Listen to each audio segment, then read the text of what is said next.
अच्छा जी क्लास, आज हमारा जो टॉपिक है दैट इज़ अबाउट कि बैंक मुशारका कॉन्ट्रैक्ट के अंदर इंस्टॉलमेंट कैसे कैलकुलेट करता है। ठीक है, आज हम सिर्फ और सिर्फ देखेंगे कि इंटरेस्ट रेट का क्या इफेक्ट आता है इस बैंक शेड्यूल के ऊपर।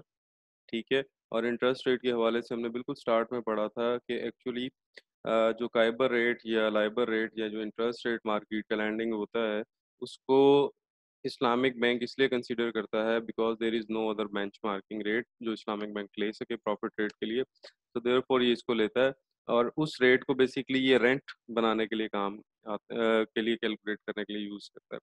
अच्छा, करंटली हमारे पास एक ये आपके सामने नज़र आ रहा है एक्सेल शीट के ऊपर बैंक अल हबीब का एक पुराना शेड्यूल है, क्योंकि लेटर ऑन इसमें भी अमेंडमेंट्स आई हैं, वो अमेंडमेंट्स हम बाद में करेंगे।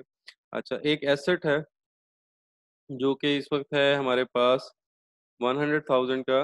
ठीक है, इस एसेट के अंदर कस्टमर ने जो डाउन पेमेंट करनी है वो 30% करनी है। बैंक जो है इसके अंदर 70% कंट्रीब्यूट करेगा। और इस वक्त जो काइबर प्लस स्प्रेड, जब भी ये टर्म आपको नजर आए कि काइबर प्लस स्प्रेड का मतलब होता है कि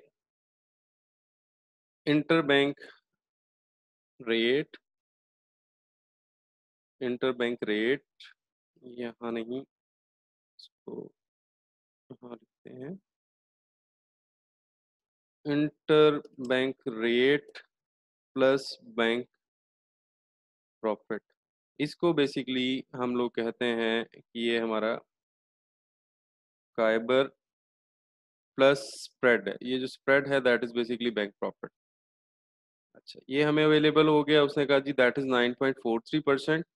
बोरिंग रेट इसने लिख दिया, हमने इस बोरिंग रेट का कुछ नहीं करना।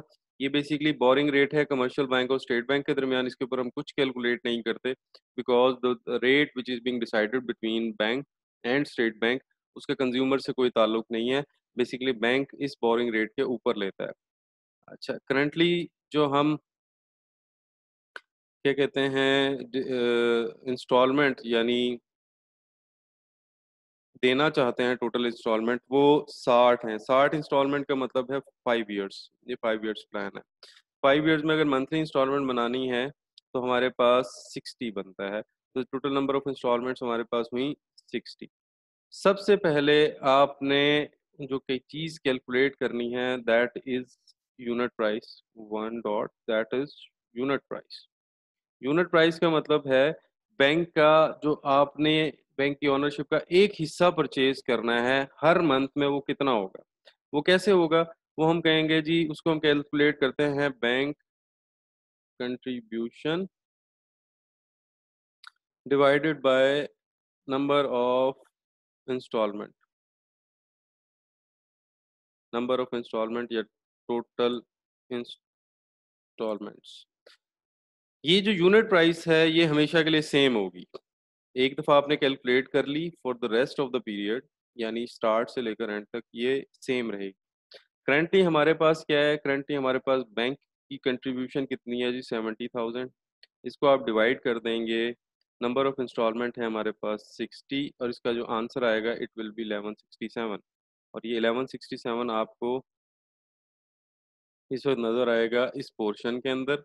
और अगर मैं इसको पूरा आपके साथ शेयर करूं शेड्यूल को, तो आप ये देखें, आपको ये ऊपर से लेकर नीचे तक जहां आपको लाइन लगी हुई है, ये जो लाइन ड्रॉ हुई है ये दिखा रही है कि 1167 है। तो सबसे पहली चीज़ जो आपने कैलकुलेट करनी है दैट इज़ यूनिट प्राइस, और यूनिट प्राइस हमेशा के लिए सेम होती है। सेकंड जो चीज़ आपने कैलकुलेट करनी है that is rent.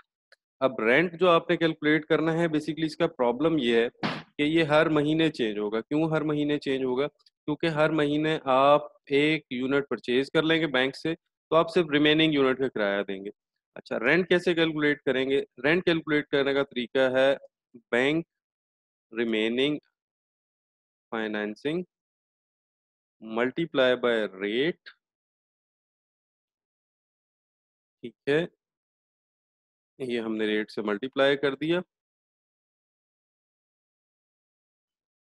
Divided by 12। अब 12 क्यों किए? Because 12 means number of months, एक तरीका का। अगर आप 12 पे डिवाइड नहीं करेंगे तो साल में महीने नहीं है, तो दिन पे करेंगे तो ये 365 हो जाएगा। इन बोथ केसेस आपको कुछ ना कुछ तो देखना है इसके अंदर। अगर आप इसको क्या कहते हैं नंबर ऑफ डेज के हिसाब से करेंगे तो 365 आएंगे साल के, और इस तरह आपके पास वन डे रेंट निकलेगा। दूसरा तरीकाकार है, अगर आप डेली रेंट निकालेंगे तो आप मंथली रेंट निकालेंगे, which is equal to bank remaining financing multiply by rate whole divided by 12, ये आपका मंथली रेंट निकल आएगा। ठीक हो गया। अब ये रेट जो है, ये बेसिकली ये वाला रेट है। ठीक हो गया, ये रेट है। अगर हम इसकी कैलकुलेशन चेक करना चाहें कि रेंट कैसे कैलकुलेट हो रहा है, तो आप इस सेल को देखेंगे, यहाँ देखें। उसने कहा J4 multiply by this divided by multiply by D14। ठीक है, ये D14 नंबर ऑफ डेज हैं। हम जब ये इम्प्लीमेंट करेंगे इसके ऊपर, लेट से कि मैं यहाँ कैलकुलेटर यूज करता हूँ, आप लोगों के साथ कैलकुलेटर शेयर करता हूँ। हमने कहा कि हमारे पास बैंक की फाइनेंसिंग पहले महीने में कितनी है, 70,000, मल्टीप्लाई बाय रेट कितना है, 9.3%, 0.0943। ठीक है, ये हमारे पास टोटल निकल आया। इसको मैं डिवाइड करता हूँ 365 पे, तो एक दिन का रेंट निकल आया। हमारे पास पहला महीना मई का है, मई में उसने कहा जी 31 दिन होते हैं, तो 31 से मैं इसको मल्टीप्लाई करूंगा तो ये अमाउंट आती है, आपके सामने है 560। ये 560 आया। और मैं अगर आपके साथ यहाँ अभी शेयर चेंज करके वापस शीट के ऊपर जाता हूँ, तो आप देख सकते हैं this is 561।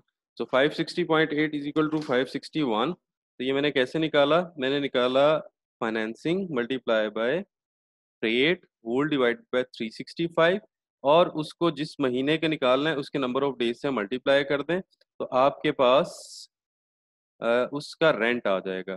Rent plus per unit price, it becomes total payment. Rent, this is rent, इसके अंदर आप ऐड करें यूनिट प्राइस, ये आपकी टोटल जो आपने उस महीने बैंक को देनी है। ये वेरी फर्स्ट इंस्टॉलमेंट है। जब आप पहली इंस्टॉलमेंट दे देंगे तो दूसरी इंस्टॉलमेंट कैसे कैलकुलेट होगी, दूसरी इंस्टॉलमेंट कैलकुलेट होगी यहाँ। दूसरी इंस्टॉलमेंट में पहली चीज, unit price will remain same, लेकिन जो रेंट है वो चेंज हो जाएगा। रेंट कैसे चेंज हो जाएगा कि 70,000 आपकी टोटल फाइनेंसिंग थी, इसमें से 1167 एज अ यूनिट प्राइस आपने पे कर दी, तो रिमेनिंग हमारे पास क्या बचा, रिमेनिंग हमारे पास बचा 70,000 माइनस 1167, ये हमारे पास बचा 68। सो रिमेनिंग फाइनेंसिंग मेरे पास कितनी है, हमारे पास remaining financing is equal to 68833। इसके ऊपर अब हम अगला रेंट कैलकुलेट करेंगे, वो कैसे आएगा, फाइनेंसिंग है 68833 multiply by 0.0943 rate whole divided bye 365। ठीक है, होल डिवाइडेड बाय 365, ये आपके पास पर डे रेंट आ गया। जून के महीने में, जो कि अगर आप यहाँ देखें तो पहला महीना मई का था, दूसरा महीना जून है, जून में 30 डेज है, तो 30 डेज के हवाले से हमारे पास पर डे रेंट आया 17। इस 17 को मैंने मल्टीप्लाई कर दिया 30 से, तो मेरे पास 533 आया, 533.5। और इस 533.5 को मैंने पुट अप कर दिया यहाँ, इसमें मैंने ऐड अप किया यूनिट प्राइस को, और जून की इंस्टॉलमेंट निकल आई। सिमिलरली जब मैं जून की इंस्टॉलमेंट निकाल लूंगा, तो मैंने बैंक को कितने यूनिट दे दिए, बैंक को मैंने 2 यूनिट दे दिए। ठीक है, और 2 यूनिट देने का मतलब है कि मुझे तीसरा कैलकुलेट करना है। अब थर्ड मैं कैसे कैलकुलेट करूंगा, रिमेनिंग फाइनेंसिंग कैसे होगी, remaining financing is equal to 68833 minus 1167 जो कि यूनिट प्राइस है। आंसर क्या आया मेरे पास, 68833 माइनस 1167, ये आंसर आ गया। ठीक है, third remaining financing is equal to 6766, 6766। अब मैं इसके ऊपर रेंट कैसे बनाऊंगा? Rent will be equal to,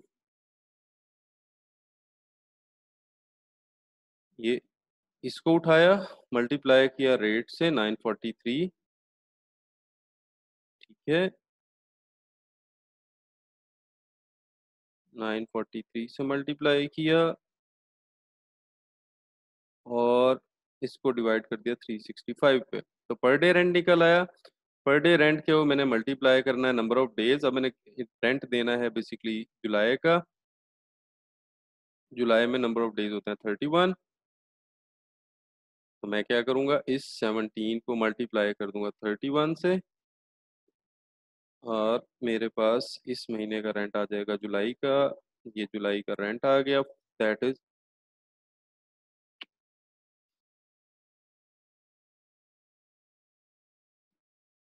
plus लिखा गया है, ये मल्टीप्लाई होगा, ये 541, और इस 541 को आप देख सकते हैं, ये 542 आ रहा है, ठीक है, 541.9।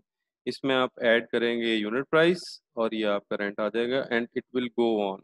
ये एंड ऑफ द डे जब आप आखिरी यूनिट परचेज कर लेंगे, ठीक है, देख लें, ये आखिरी यूनिट जब आप परचेज कर लेंगे तो बैंक के जो टोटल रिमेनिंग यूनिट हैं वो ज़ीरो रह जाएंगे और बाकी तमाम यूनिट्स आपके पास ट्रांसफ़र हो जाएंगे। So this is the way कि बैंक कैलकुलेट करता है। अभी इसमें इंश्योरेंस शामिल नहीं है, वो हम नेक्स्ट लेक्चर में शामिल करेंगे।